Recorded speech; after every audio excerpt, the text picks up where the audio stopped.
علامہ صاحب اس میں جو ایک بڑی خاص بات ہے، میں چاہتا ہوں اسی عنوان کو آگے بڑھاتے ہوئے آپ تھوڑا سا گفتگو کو آگے بڑھائیں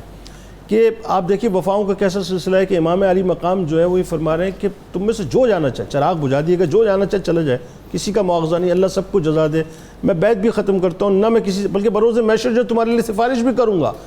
جب روشن ہوتی ہیں دوبارہ ایک بار پھر خیام حسینی، تو سب سے پہلے حضرت عباس علمدار علیہ السلام کھڑے ہوتے ہیں، وہ اپنی وفا کا اظہار کرتے ہیں، اولاد عقیل کھڑی، اولاد جعفر کھڑی ہوتی ہیں، پھر مسلم بن اوزا کے جملے جیسا کہ انہوں نے بتایا کہ پھر اس کے بعد جو ہے اپنا حضرت سعد بن عبداللہ حنفی کھڑے ہوتے ہیں رضی اللہ تعالیٰ عنہ، حضرت زہیر بن قین رضی اللہ تعالیٰ عنہ کھڑے ہوتے ہیں کہ 1000 مرتبہ مارا جاؤں، 1000 مرتبہ زندہ کیا جاؤں، اس کے باوجود بھی آپ پہ قربان ہوں۔ ذرا بتائیے یہ جو کیفیات ہیں، اور خاص طور پہ اس میں ایک جملہ اور، کیونکہ اسی وفا کے تصور میں اور اسی وفا کے پیغام کے اندر یہ بات سمجھ آتی ہے کہ جو بقا آل رسول پر قربان ہونے میں وہ پھر کہیں اور نہیں ہے۔ جی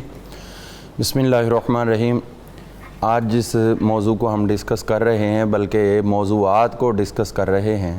تو یقیناً وہ موضوعات وہ ہیں جو ایمان کی جان ہیں۔ درست۔ اور خصوصیت سے جو شب عاشور کے حوالے سے اور یوم عاشورہ کے حوالے سے جو معاملات ہیں، ان کے حوالے سے میں ایک دو باتیں عرض کر کے پھر آپ کے سوال کی طرف آتا ہوں۔ پہلی بات تو یہ ہے کہ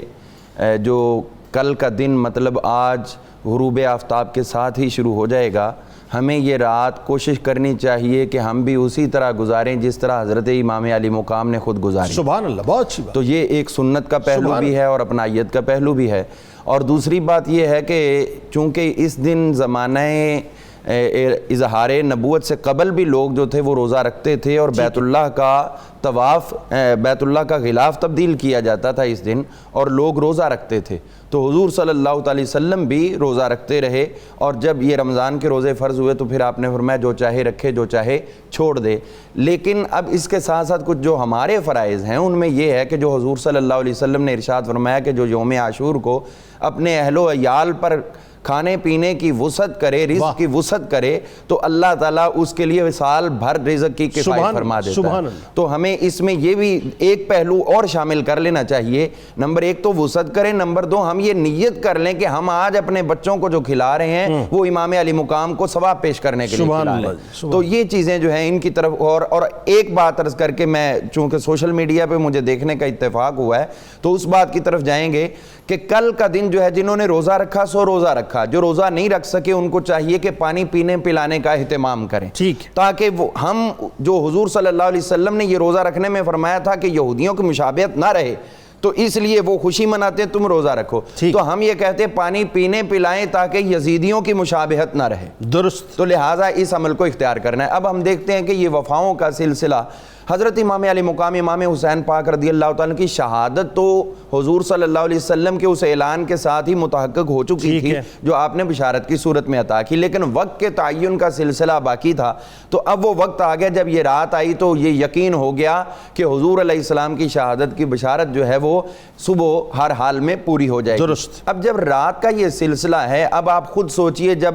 بہت سے ایسے لوگ ہیں جن کے حالات زندگی پڑھنے اور سننے کو ملتے ہیں، جن کے جب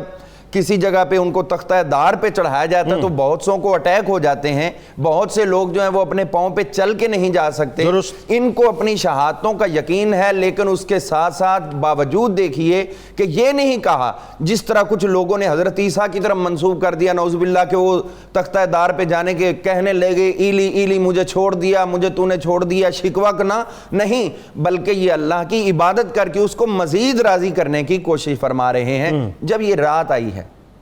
جس رات کی صبح ہونی ہے تو اگلی رات دیکھنی مقدر میں نہ ہوگی ظاہری طور پر، تو امام علی مقام کی اس عبادت کا حال کیا ہوگا؟ یہ تو امام علی مقام ہے۔ آپ آئیے نا امام مسلم کے بچوں کی طرف کہ جب ان کو شہید کیا جانے لگا تھا تب انہوں نے بھی سجدہ کرنے اور نفل پڑھنے کا وقت لیا تھا،